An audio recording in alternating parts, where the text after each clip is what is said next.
Hello viewers, मैं भावना Mathur, lecturer electronics. आज मैं आपको EL 204 EDC की unit 1 semiconductor and PN junction के बारे में बताऊंगी। तो आज हम इस चैप्टर का ओवरव्यू देखेंगे कि इस चैप्टर में क्या होता है, किस सिद्धांत पे कार्य करता है, सेमीकंडक्टर क्या होते हैं, कंडक्टर क्या होते हैं और इंसुलेटर क्या होते हैं। तो इनको समझने के लिए सबसे पहले हम बोर्स एटॉमिक मॉडल को डिस्कस करेंगे कि जो बोर ने एटॉमिक मॉडल दिया था वो क्या था, बोर्स एटॉमिक मॉडल क्या था, उसको डिस्कस करेंगे। उस पर बेस्ड फिर हम देखेंगे कि कंडक्टर, सेमीकंडक्टर और इंसुलेटर क्या होते हैं। तो बोर्स का जो एटॉमिक मॉडल था, हमने ये देखा था कि एटम जो होता है, हम ये मानते हैं कि एक स्मॉलेस्ट पार्टिकल। हालांकि एटम को भी आगे हम डिवाइड कर सकते हैं, सब पार्ट्स हो सकते हैं प्रोटॉन्स, इलेक्ट्रॉन्स, न्यूट्रॉन्स। लेकिन हम ये मानते हैं कि किसी भी सॉलिड का या किसी भी मैटर का स्मॉलेस्ट पार्ट एटम है।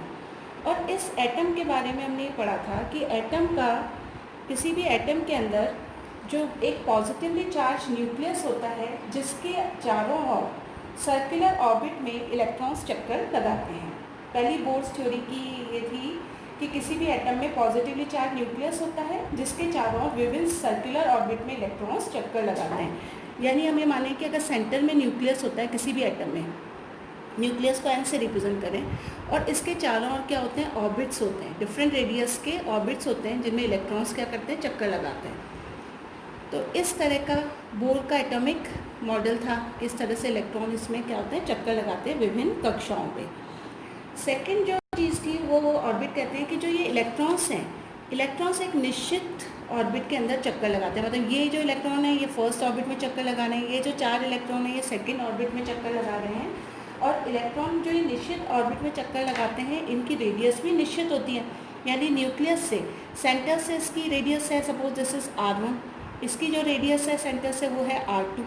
तो ये एक निश्चित रेडियस वाले ऑर्बिट में इलेक्ट्रॉन्स चक्कर लगा रहे हैं। और हर ऑर्बिट की एक निश्चित मात्रा में ऊर्जा होती है। मतलब फर्स्ट ऑर्बिट ये है, पहला कक्ष भी बोलते हैं इनको ऑर्बिट को। तो फर्स्ट ऑर्बिट की एक निश्चित ऊर्जा है, सेकेंड ऑर्बिट की एक निश्चित ऊर्जा है। तो हर ऑर्बिट की एक निश्चित ऊर्जा होती है और उसमें जो चक्कर लगा रहे हैं इलेक्ट्रॉन्स, उनकी भी एक निश्चित ऊर्जा होती है। जितना ज़्यादा रेडियस होगी उतनी ही ज़्यादा इनकी इलेक्ट्रॉन्स की एनर्जी होगी। जैसे R1 है, R1 का मान जो है वो R2 से कम है। तो R2 में जो इलेक्ट्रॉन्स रिवॉल्व होंगे, चक्कर लगाएंगे, उनकी एनर्जी R1 में चक्कर लगाने वाले इलेक्ट्रॉन से क्या होगी, ज़्यादा होगी। यानी जितना बड़ा ऑर्बिट होगा उतनी ही ज़्यादा उसकी एनर्जी होगी। अब अगर हम इन इलेक्ट्रॉन्स को, जो ये बाह्य कक्ष के इलेक्ट्रॉन्स हैं, इनको अगर किसी एक्सटर्नल सोर्स से एनर्जी दें, हीट हो सकती है, रेडिएशन हो सकती है, लाइट हो सकती है, तो ये अपने हायर ऑर्बिट के अंदर क्या आ जाते हैं, जंप कर जाते हैं। वो जो स्टेट कहलाती है एटम की, वो कहलाती है excitation state. But excitation state हमेशा अनस्टेबल होती है। थोड़ी देर में इलेक्ट्रॉन वापस अपने ओरिजिनल स्टेट में आ जाता है और वापस जो एनर्जी है वो हीट या रेडिएशंस की फॉर्म में निकालता है। क्योंकि हम जानते हैं ऊर्जा ना तो उत्पादित की जाती है ना नष्ट की जाती है। अगर आपने इस इलेक्ट्रॉन्स को एनर्जी देके किसी हायर ऑर्बिट में जंप कराया है तो वो इसकी अनस्टेबल स्टेट होगी। तो वापस जब ये अपने ओरिजिनल ऑर्बिट में आएगा तो एनर्जी को हीट और रेडिएशन के रूप में एमिट करेगा, बाहर निकालेगा। तो ये अपन ने जनरल देखा कि क्या होता है ऑर्बिट और कैसे इसमें इलेक्ट्रॉन्स चक्कर लगाते हैं। ये पहला वाला ऑर्बिट है, इसे फर्स्ट ऑर्बिट कहते हैं, ये कहलाता है सेकेंड ऑर्बिट। अब हम पढ़ेंगे कि एनर्जी लेवल्स क्या होते हैं। मतलब एनर्जी लेवल्स क्या होते हैं, उनकी डेफिनेशंस देखेंगे। नेक्स्ट है एनर्जी लेवल्स।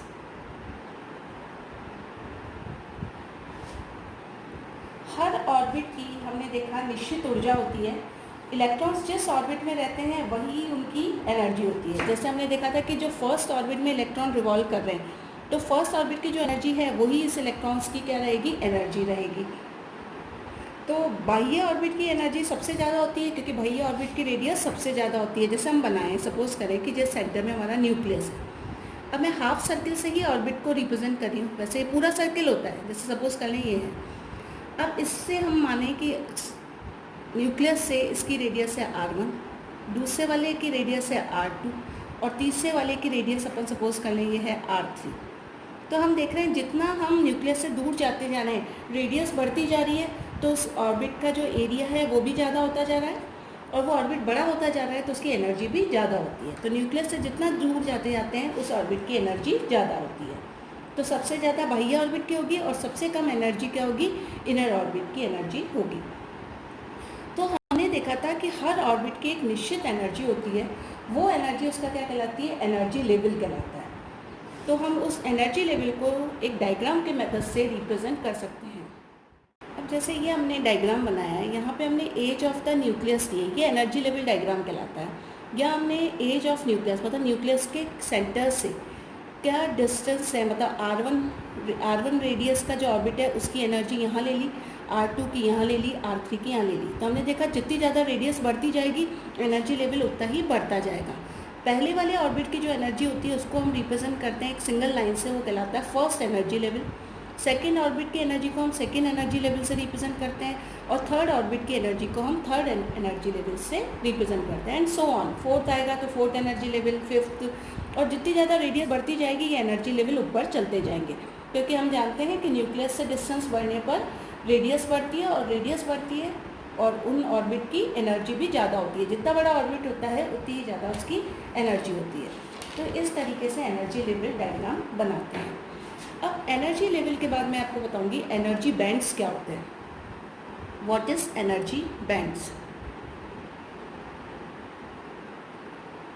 अब अगर हम अभी बात कर रहे थे बोर एटॉमिक मॉडल पढ़ा, तो हमने ये बात करी कि कोई भी जो एक एटम होता है, ये हमने उस एटम के ऑर्बिट्स की एनर्जी बताई कि फर्स्ट ऑर्बिट की एनर्जी होगी, सेकंड की होगी, थर्ड की होगी। ये तो थी कोई भी एक आइसोलेटेड एटम की अगर हम बात करें तो उसमें इलेक्ट्रॉन्स और उसके ऑर्बिट की क्या होती है, एक निश्चित एनर्जी होती है।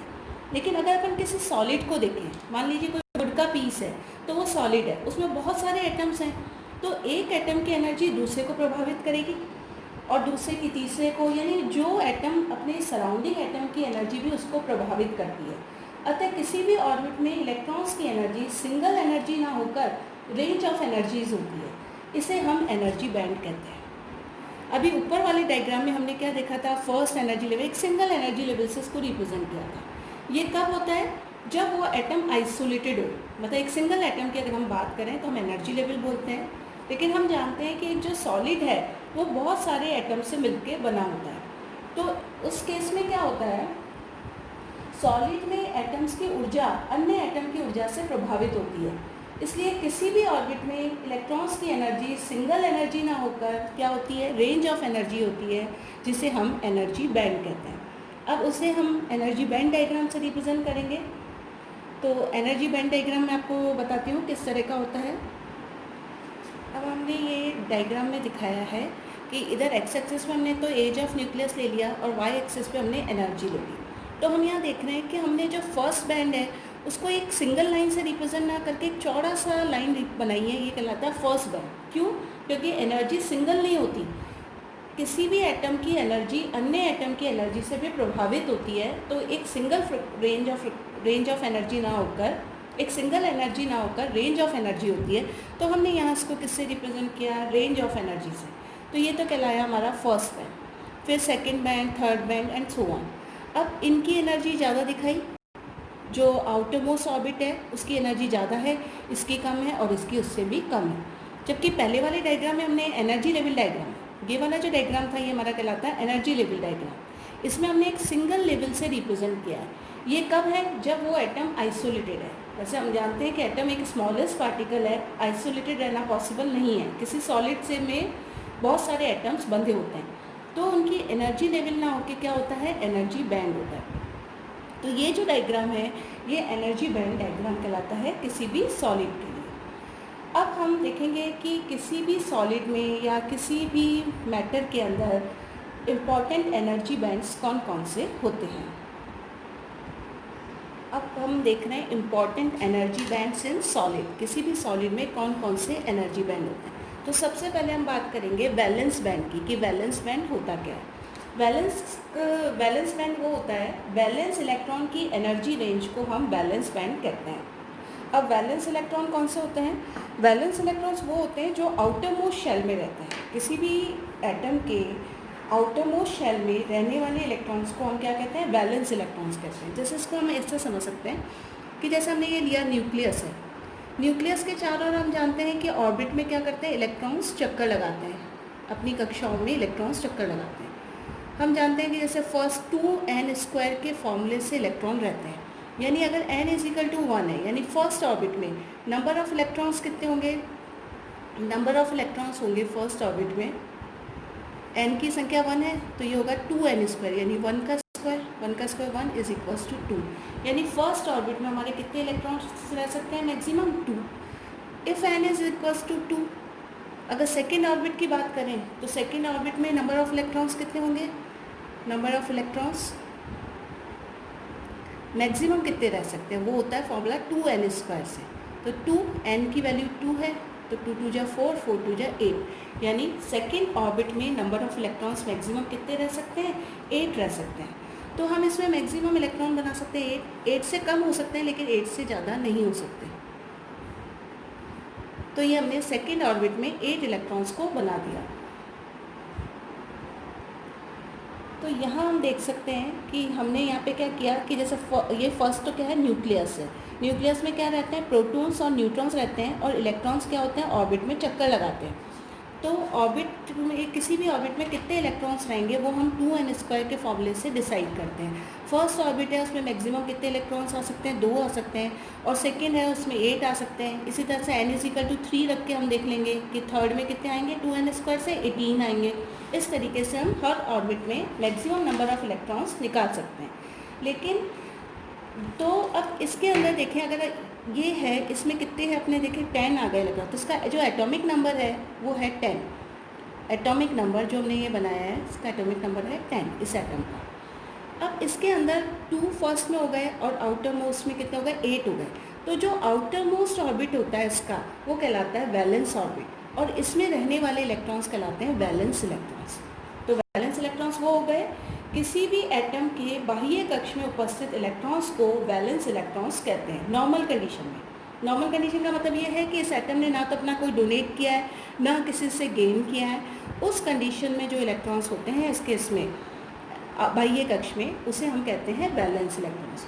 और वैलेंस इलेक्ट्रॉन्स की जो एनर्जी लेवल होता है उसे हम कहते हैं valence band. Range of energy जो होती है वैलेंस इलेक्ट्रॉन की, उसे हम कहलाते हैं वैलेंस बैंड। अब जो ये वैलेंस बैंड, ये या तो पार्शली फिल्ड हो सकते हैं या कंप्लीट फिल्ड हो सकते हैं। अभी इस केस में मैंने आउटर मोस्ट ऑर्बिट में 8 हो सकते हैं, 8 दिखाएं, लेकिन हो सकता है इसमें 6 इलेक्ट्रॉन 3 हो, तो ये पार्शली फिल्ड भी हो सकते हैं और कम्प्लीटली फिल्ड भी हो सकते हैं। अगर किसी एटम के अंदर आउटर मोस्ट ऑर्बिट पूरा भरा हुआ हो तो वो एटम किसी और से रिएक्ट नहीं करता है, और रिएक्ट नहीं करता है ऐसा को हम क्या कहते हैं? Inert gases. इनर्ट गैसेस वो होती है जिनका वैलेंस बैंड पूरा भरा होता है, तो वो आगे क्रियाएं नहीं करती है। जबकि कुछ मटेरियल्स ऐसे होते हैं जिनमें ये पार्शली फिल्ड होता है, उस केस में ये डिफरेंट बॉन्ड्स बनाता है अपना आउटर मोस्ट ऑर्बिट को पूरा करने के लिए। तो ये तो हुआ वैलेंस बैंड। नेक्स्ट हम देखेंगे कि कंडक्शन बैंड क्या होता है। सेकेंड बैंड है हमारा, फर्स्ट हो गया हमारा वैलेंस बैंड, सेकेंड है हमारा कंडक्शन बैंड।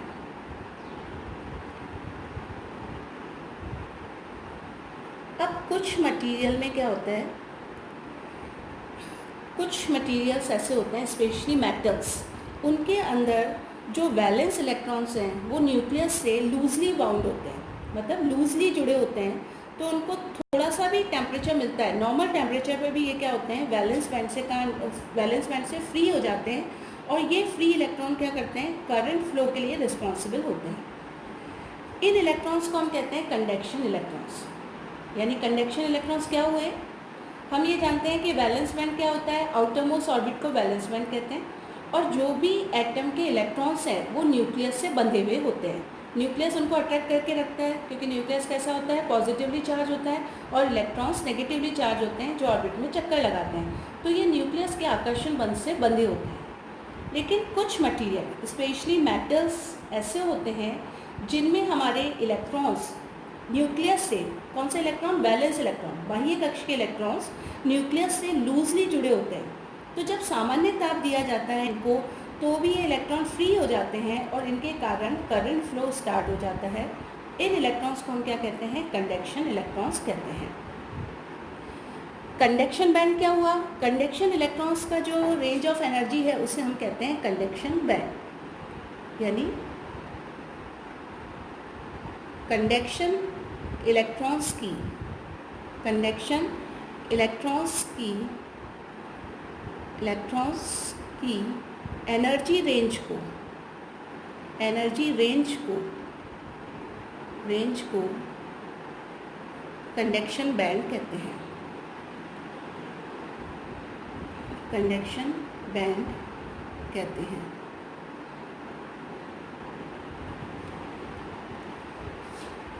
अब कंडक्शन बैंड क्या होगा? वैलेंस बैंड के ऊपर होता है।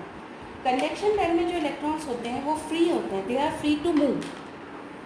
कंडक्शन में जो रहेगा वो फ्री होगा और उसके कारण क्या होती है? करंट फ्लो होती है। तो अगर किसी भी मटेरियल के अंदर कंडक्शन बैंड अगर खाली है, अभी मैं बोल रही हूँ वैलेंस बैंड के ऊपर क्या होता है? कंडक्शन बैंड होता है। अगर किसी भी मटेरियल के अंदर कंडक्शन बैंड खाली है तो यानी उसमें कोई भी फ्री इलेक्ट्रॉन नहीं है, तो वो जो मटेरियल्स होते हैं उनमें करंट फ्लो नहीं होती है, उन्हें हम इंसुलेटर कहते हैं। क्योंकि इंसुलेटर वो हो गए जिसमें करंट फ्लो नहीं होती है। तो इंसुलेटर के अंदर कंडक्शन बैंड क्या होता है? खाली होता है।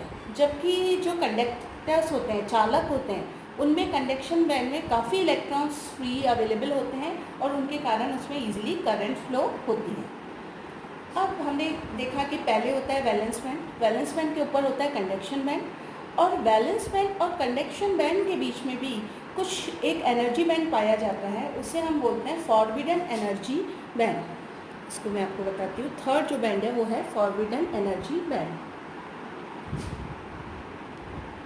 नेक्स्ट है फॉरबिडन एनर्जी गैप।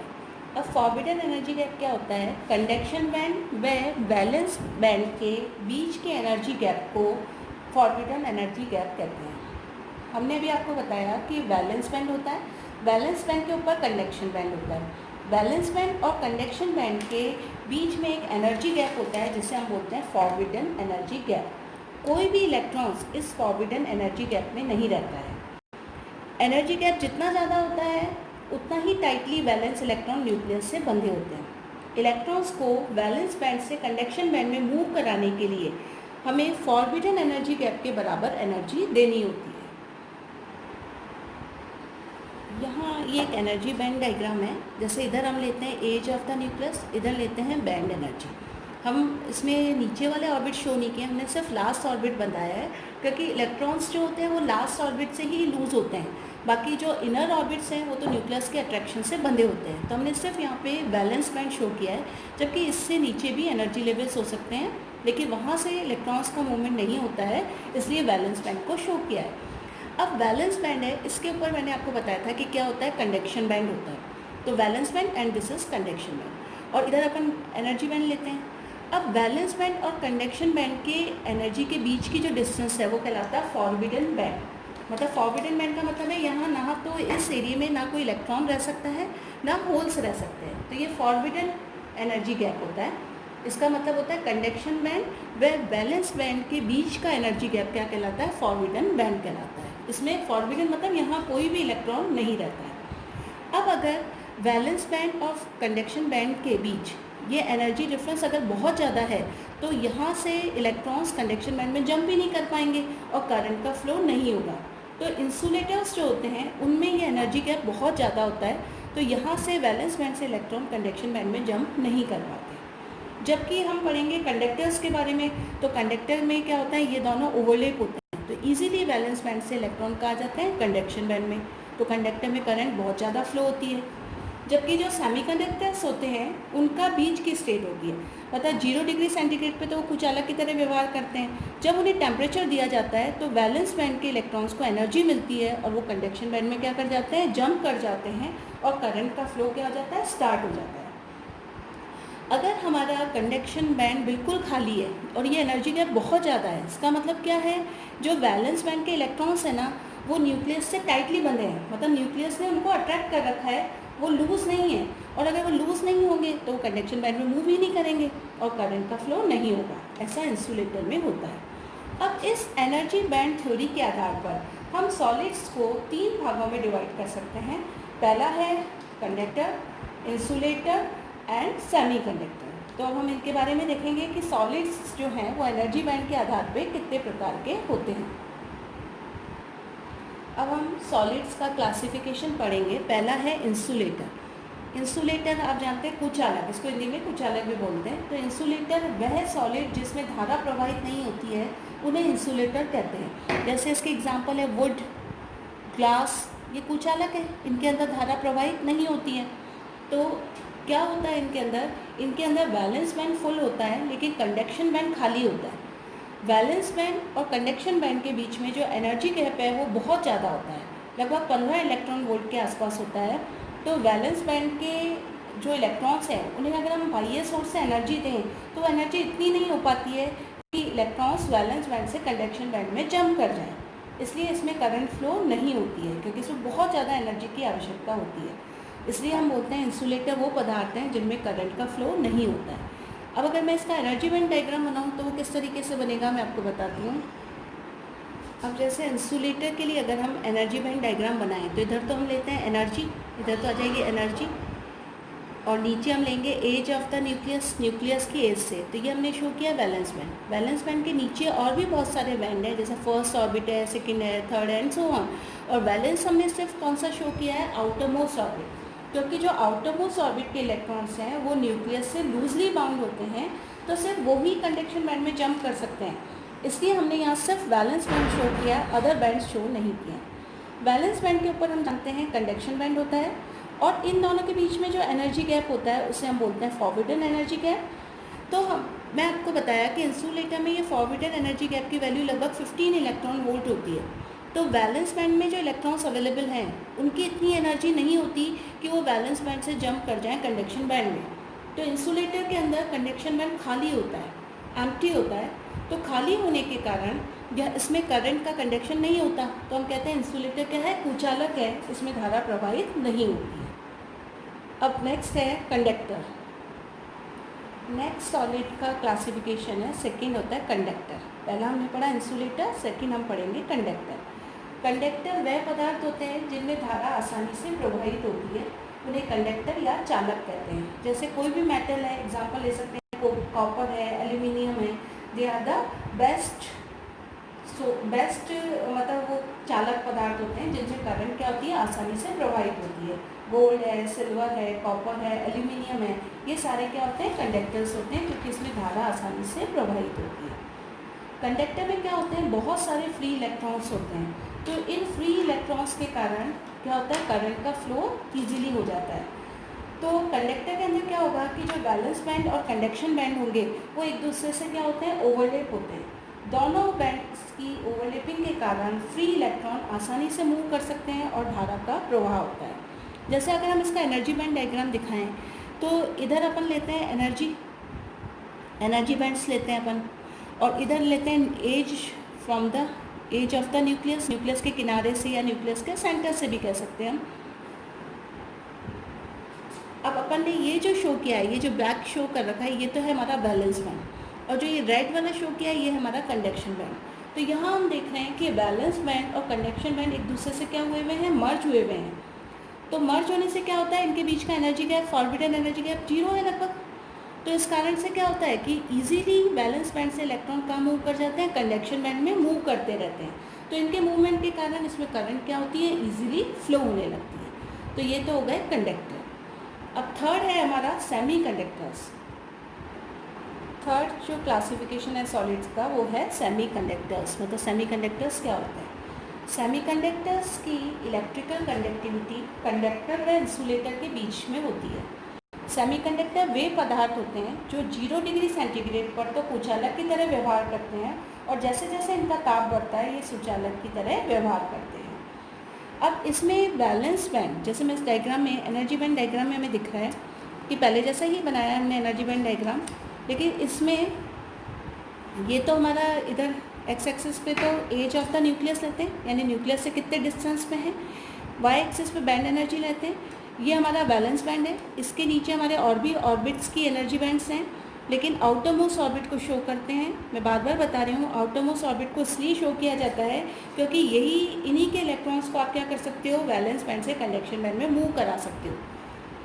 तो अब वैलेंस बैंड और कंडक्शन बैंड के बीच का जो एनर्जी गैप है, जिसे हम फॉरबिडन एनर्जी गैप कहते हैं, वो सेमीकंडक्टर में 1 इलेक्ट्रॉन वोल्ट के आसपास होता है। जबकि इंसुलेटर में 15 इलेक्ट्रॉन वोल्ट के आसपास था और कंडक्टर के अंदर ये ओवरलैप थे, वैलेंस एंड कंडक्शन दोनों। अब ये एनर्जी गैप क्या होता है, कम है।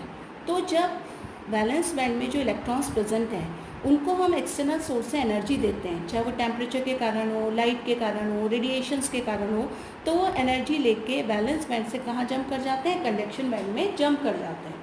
तो हमने सेमीकंडक्टर की डेफिनेशन ये पढ़ी कि 0 डिग्री सेंटीग्रेड पे तो ये कुछ अलग की तरह व्यवहार करते हैं और जैसे जैसे ताप बढ़ाते हैं इनके इलेक्ट्रॉन्स को एनर्जी मिलती है और ये वैलेंस बैंड से कंडक्शन बैंड में जंप कर जाते हैं और उस समय ये कंडक्टर की तरह बिहेव करने लगते हैं। तो इस तरीके से हमने सॉलिड का तीनों प्रकार से क्लासिफिकेशन पढ़ा, बोर एटॉमिक मॉडल पढ़ा। अब इस आधार पे हम पढ़ेंगे पीएन डायोड। पीएन डायोड एक सेमीकंडक्टर मटेरियल है। तो अब आपको समझ में आ गया होगा कि सेमीकंडक्टर क्या होते हैं, कंडक्टर क्या होते हैं और इंसुलेटर क्या होते हैं और एनर्जी लेवल डायग्राम क्या है उनके। Thank you.